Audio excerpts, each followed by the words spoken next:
Due to the weather conditions, I know that some students aren't actually able to get into university at the moment, so I've made this extra video to actually look at some of the things we covered during the session, because we're looking at market failure, and market failure is worth about 40% of the marks in your first assignment. So we started off actually by looking at just some recapping the things we've covered on many times before, things which you need to be talking about in your assignment. Now all 3 points here are things you need to be talking about. Talking to me about what demand is, and we know that if an item, a product, a service is very expensive, our demand for it is quite small. But actually, as the price reduces, we know that our demand grows. Equally, if we think about from a supply point of view, if an item is relatively cheap, then not many people actually want to supply it because there won't be a particularly high level of profit on it. But on the other hand, if the suppliers actually think it'll go for a more expensive price, people can actually say, oh yes, this is good, we'll actually start trying to supply this product ourselves. And more people want to actually want to join in, and they want to supply the product, and the price goes up. And as we've covered before in equilibrium, this is the place where the demand curve and the supply curve meets. This is the place where we all agree. The suppliers will agree to supply at this cost, and we'll actually agree to purchase at that cost.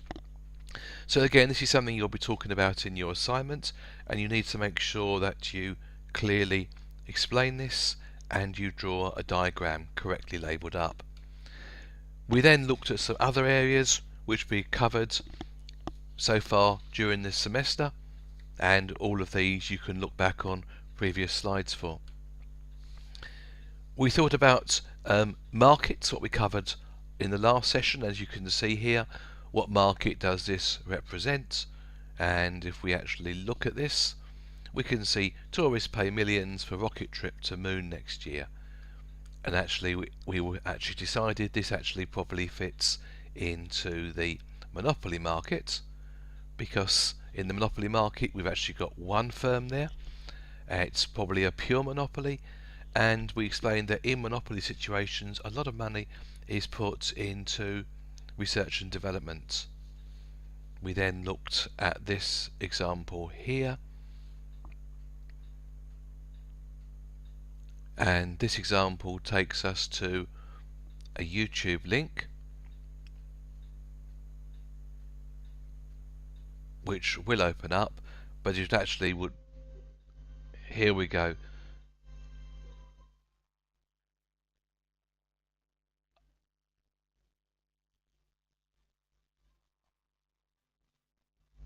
I don't intend to actually go through that video, because you can watch that video for yourself by clicking on the link in the slides. But watch it and decide what sort of market is it referring to. We then thought about elasticity, and in the Times this week, something which caught my eye is an article about the hot cross bun prices to rise amid the raisin shortage. And we know actually there's this shortage of dry fruit, and it was actually explaining about how supply and demand works in shortages. And if on the slides you click on the Times link, it will take you to the article. What we then considered in groups was actually drawing demand and supply curves. And we thought about, well, what's the demand for raisins if it's fairly price inelastic, and what's the demand if they're fairly price elastic, and what difference does it actually make to the price and quantity demanded.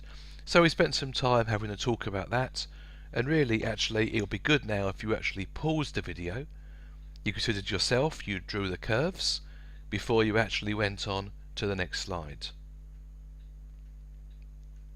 Here we go now to the next slide. So we decided here in the first example, we have a picture if the demand is actually quite inelastic, and as you can see from the diagram, it's quite a large change in price has to happen to really affect the quantity.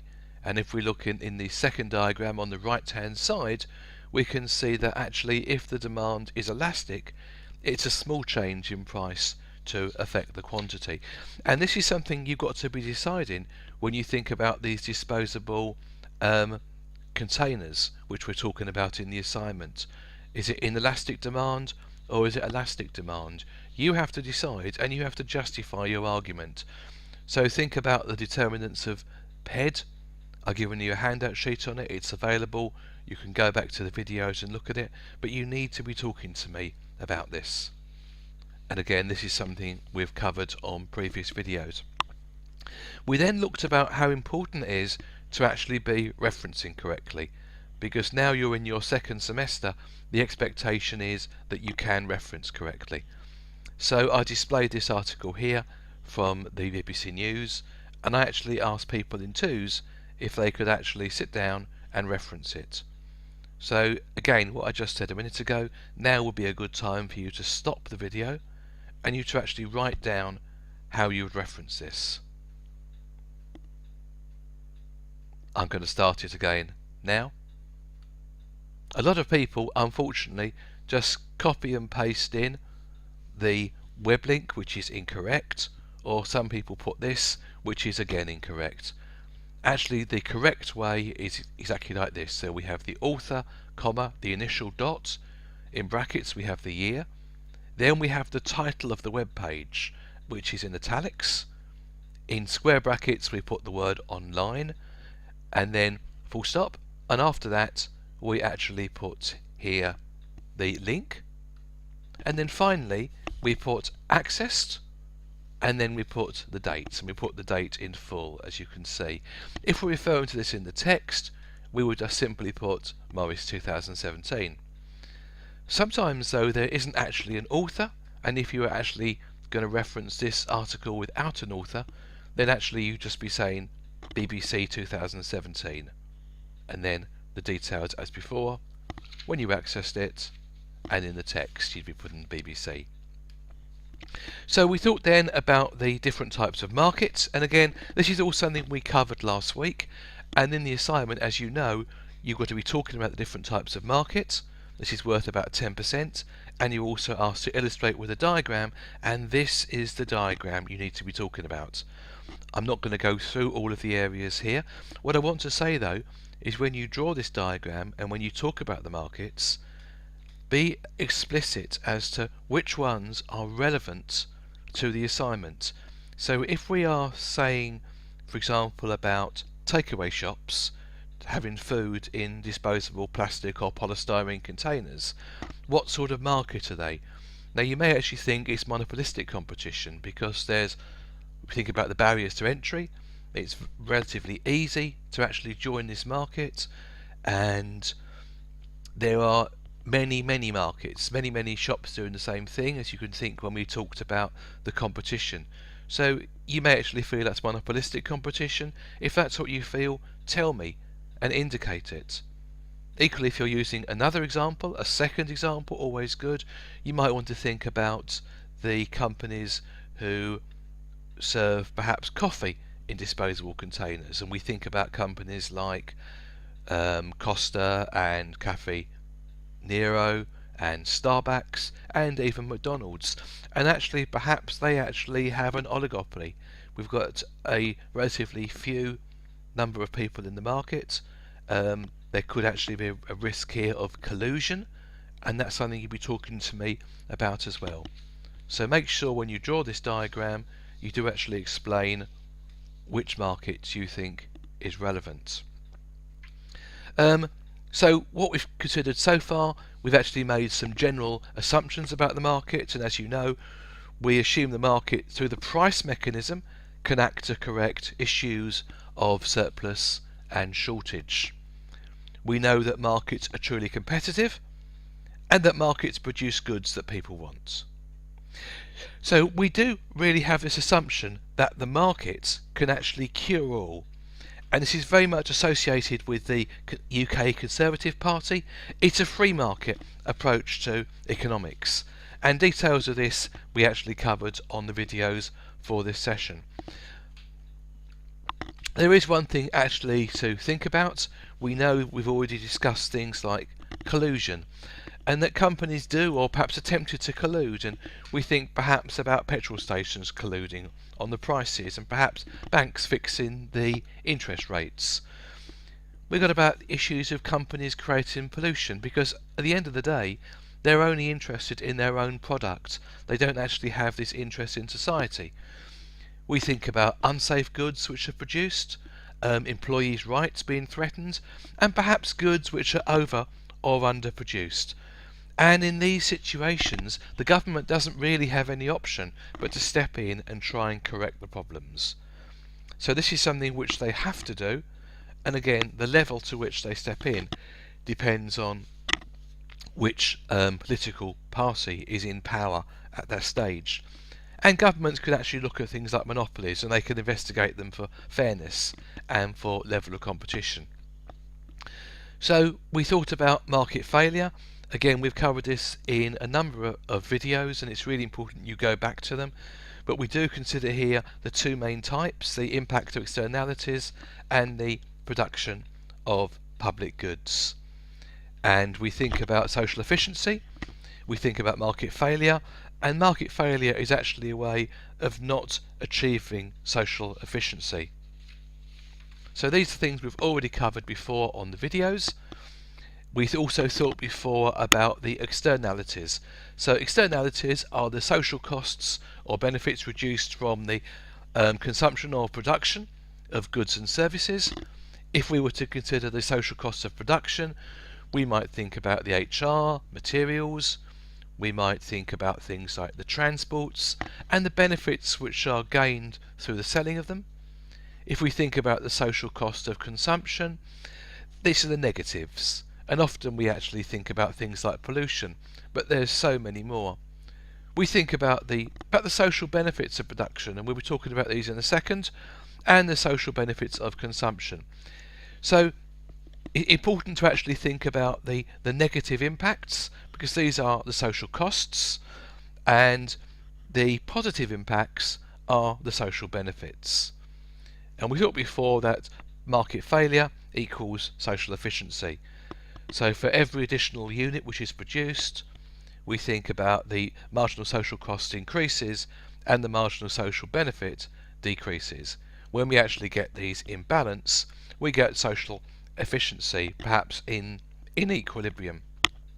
So again, these are all things we've covered so far in videos. If you haven't got them, important you go back to them.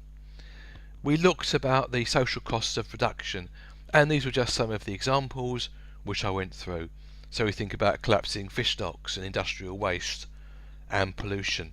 Again, because companies are actually only concerned with the cost of making their product and the profit they're going to produce, rather than the social costs. We also then thought about the social costs of consumption. So the spillover costs by the likes of you and I actually using these products. So we think about, for example, things like traffic congestion. Well, traffic congestion actually means we're all sitting there in our cars with the engines running, and we think about perhaps the carbon dioxide. We think about things like gambling addiction, and because it's so easy to actually gamble and so many people actually get an addiction, what happens? Does that person actually need counselling, which is then paid for by the state? Do they possibly end up losing their home and then they need to be rehoused? So these are issues which are to do with the social costs of consumption.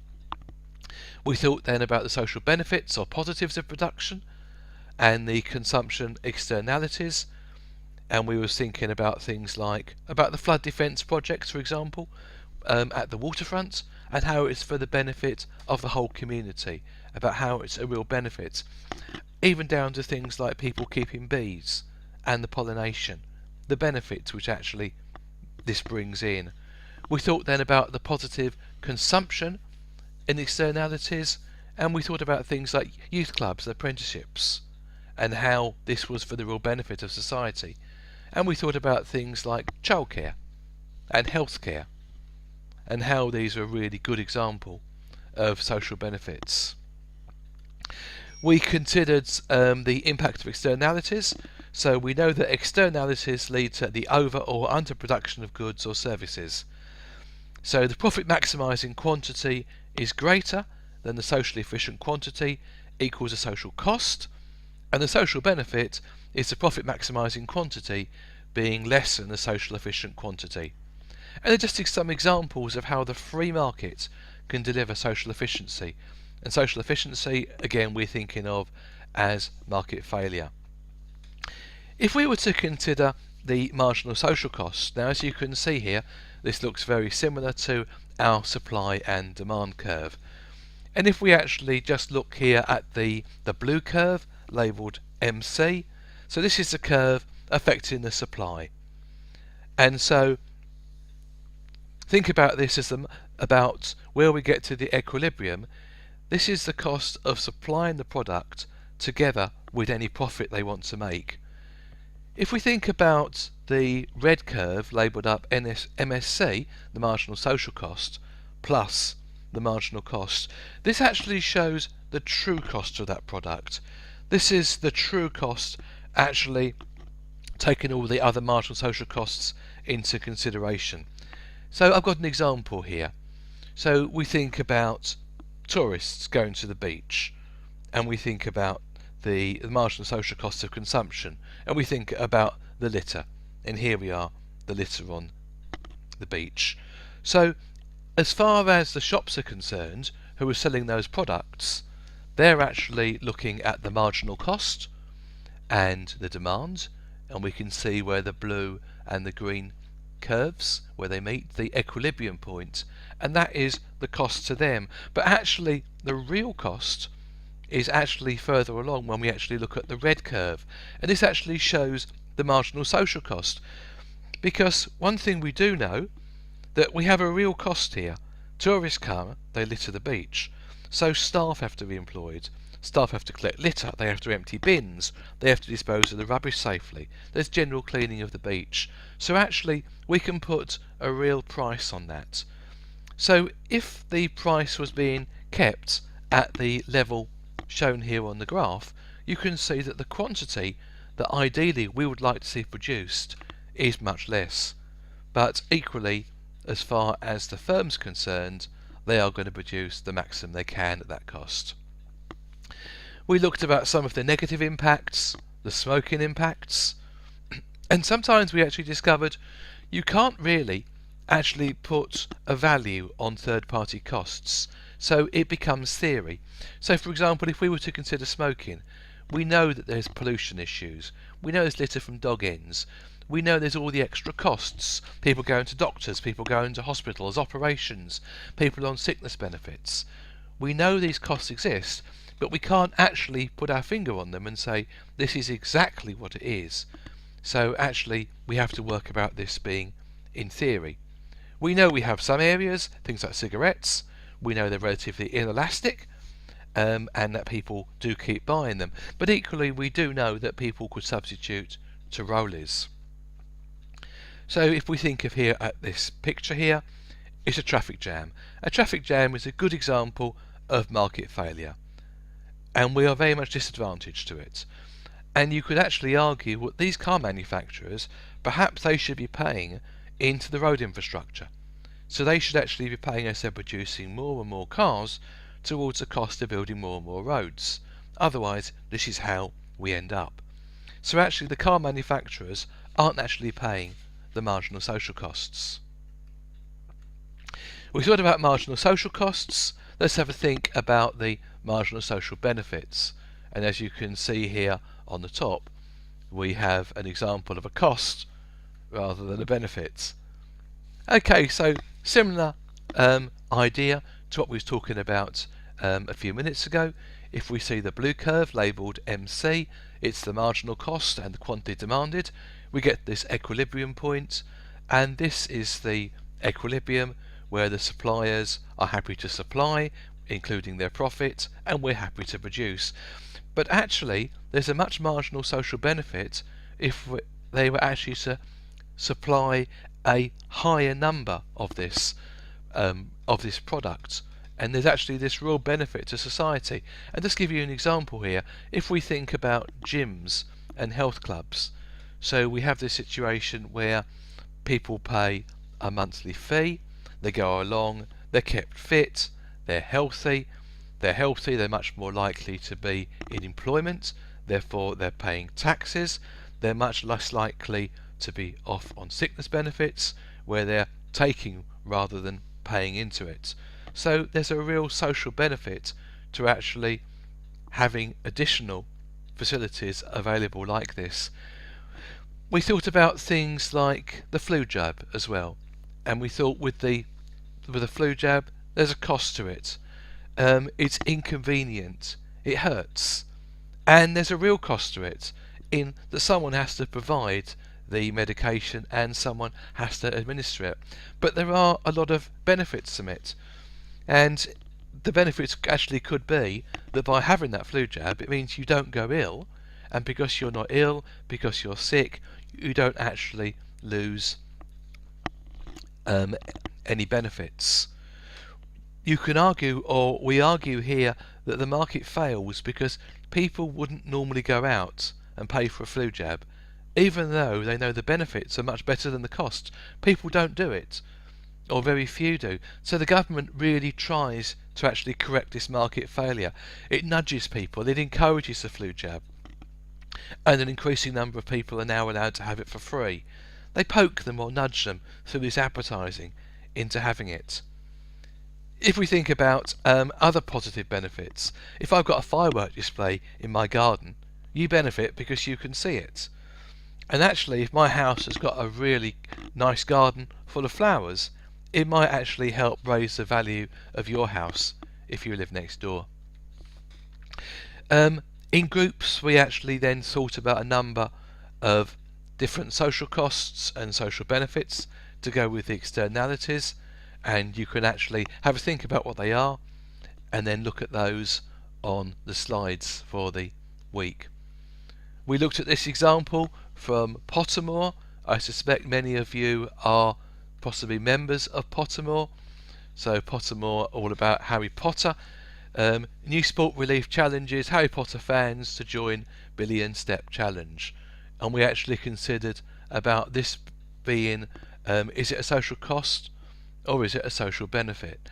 Is it a social benefit to actually have tens of thousands or hundreds of thousands of people out actually carrying on steps? Here we are, Hogwarts is calling, and you sign up to walk these steps and you earn them for your team because you want your team or your house to win. So we looked about the positive social benefits of things like this. Then we actually looked about government intervention, and this is a really important slide because you'll be talking about all these things on the assignment. So the government intervenes in market failure because it wants to try and to reduce the impact of externalities. And this is one of the main reasons why government actually choose to intervene. So there's four main things the government can do, and you'll need to be talking about each of them with practical examples. So taxes. Taxes can increase the cost of production. It's something which makes you pay. It raises the private costs of production. So we can try and get in between this gap between the marginal costs and the marginal social costs. If we think about this in terms of the disposable takeaway containers, we would think if you did put a tax on them, actually then we have to pay it. We're having to pay in towards this. The government can also subsidise to actually reduce the cost of production, and examples of this have been things like nicotine replacement on smoking through GPs. It could encourage you to give up, and it will save so much more money on the health service cuts. It could actually look at providing alternative ways to help you switch. In subsidies, it could actually be that the government actually supports ways of enabling research and development to take place into making containers not necessarily become plastic. Do we have to have a cardboard coffee cup with a plastic lining? Is there a way actually when this could be changed over? We think about legislation to make activities illegal. It makes you change your behaviour. And you think about recent ones where we think about cigarettes, and cigarettes are now on sale behind screens. They're to over 18s only, and they're in plain labels. And then we think about regulation. Regulation to control the actions of firms. So we have things now like the Working Hours Directive, looking at welfare of workers, exhaust emissions, and catalytic converters. So real examples here, the market fails and the government in between. The government has to intervene. And then in groups we actually looked at different situations where if you were the government, how you could actually intervene. And groups did some work looking at these. And then we looked all together at all groups, and again we're thinking back to the assignments. So look at the question, imagine you're in government, what solution would you recommend to correct the externality? What options have you rejected and why? You could opt not to intervene if you wish. And then single-use plastic containers such as takeaway boxes. Again, this is what you're talking about in the assignment. So go back to the last slide as how the government intervenes. How could they intervene in this situation? And talk to me about it when you write the assignment.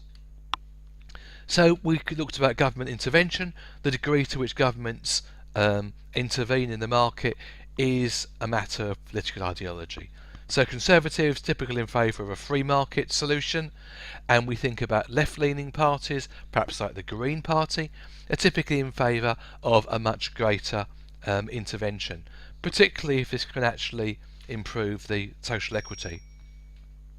The second area we looked at in market failure was we looked about provision of public goods, and again we have videos on this as well. So the non-provision of public goods by the market is an example of market failure, but what there does have to be is non-rivalry and non-excludability, and actually public goods do have to exhibit these two characteristics of them. Public goods are not necessarily the same goods as provided by the public sector. So if we think about non-rivalry, I've got a picture there of a Big Mac. Now we all can have it, we aren't rivals for it, we all can go and buy it. But if I've bought that Big Mac, it's my Big Mac and you can't have it. Therefore we would be rivals for it, so that wouldn't be a public good. Excludability. Well, we think about this where it's impossible to stop someone using it or getting the benefits from it. So if one person can, then everyone can. And I've got an example, the picture there of the Thames Barrier in London. So that's actually there for the benefit of everyone.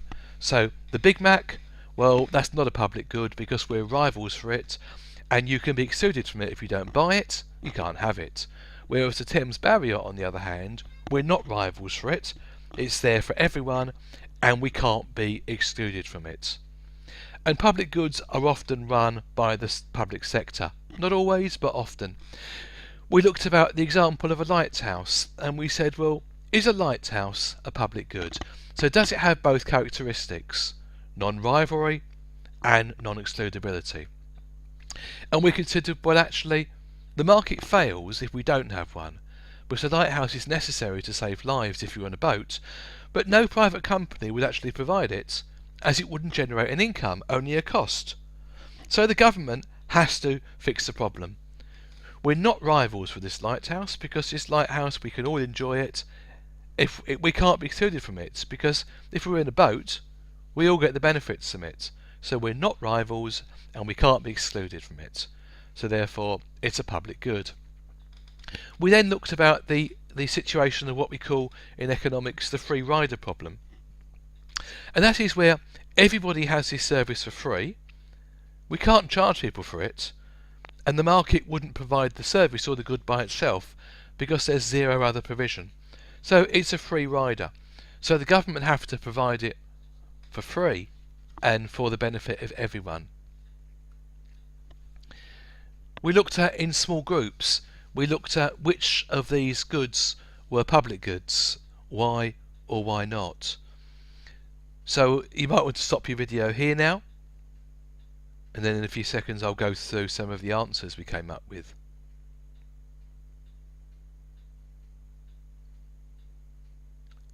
Okay, I'm turning it on now. So if we go through A, is it a public good? Yes. It's necessary to do it, no one else will. Electricity? No. But if you don't pay for it, you can't have it. Kellogg's cornflakes? No, you have to buy them. Public parks? Yes, they're public and not private. Commercial radio? Heart. This is one which got a number of people. Yes, it is a public good. It's a public good because we're not rivals for it and we can't be excluded from it. The army? Yes, you have it, like it or not. Flood defences? Yes, you have them. Ipswich Regent Theatre. This is owned by the council, so it's the government. It's a public organisation. But actually, no, it's not a public good. But if you don't pay for a ticket, you can't come in. Alton Towers, exactly the same as before. The view from above the shop on Llanberis Mountain. Llanberis is one of the popular mountains to climb at Snowdon, where you've got this cafe at the top. And yes, it's public. We're not rivals for it. We can't be excluded. We thought again about education, and we thought about healthcare, and we argued, is there in both cases an argument for both public and private provision? So we thought about the benefits of private school education. Are they public goods? Why or why not? Remember, you have to be non-rivalry and non-excludability. So as far as education, as in the state school, it's a public good. We're not rivals because it's there for us. We can't be excluded from it. It might necessarily be our local school, but if you're a child between 5 and 18, you will be provided with something. Whereas if we are actually referring to something like a private school, then actually no, it's not a public good, because it's something which you do have to pay to go to. But then if we thought about the benefits of that, by having children that actually go to these private schools, it does mean the government don't have to have so many schools and don't have to pay so many teachers. So there is a benefit to that. And then healthcare, again, we have the National Health Service, which is this free benefit to everyone, which is a public good. And then we considered the use of things like Bupa and other private healthcare schemes, and we said, well, no, they weren't public goods because you had to pay. But similarly with the schools, we actually thought they're classic example here of the hospital. We don't have to have as many public hospitals. We don't necessarily have to have as many doctors and nurses because people are actually having them privately. So there actually is some public benefit here. And then we looked in more detail at private school fees. And again, you can click on the link here or in the slides to actually get more details on this current story. We considered the example of equity, and we thought about fairness, horizontal equity. So actually we have this argument that should all those who are equally ill be able to access equal care. We thought about the vertical care, vertical equity, taking steps to minimise health inequalities, and we discussed, can the free market delivery an equitable healthcare system without government intervention? And then we talked a bit more about equity, and there's an example people can have a look at. And then finally, to summarise it, we decided that there was two causes of market failure. There's externalities, the negative ones. It's overvalued, therefore the government has to tax and deal with it. We think about the positives, the third-party benefits being underprovided.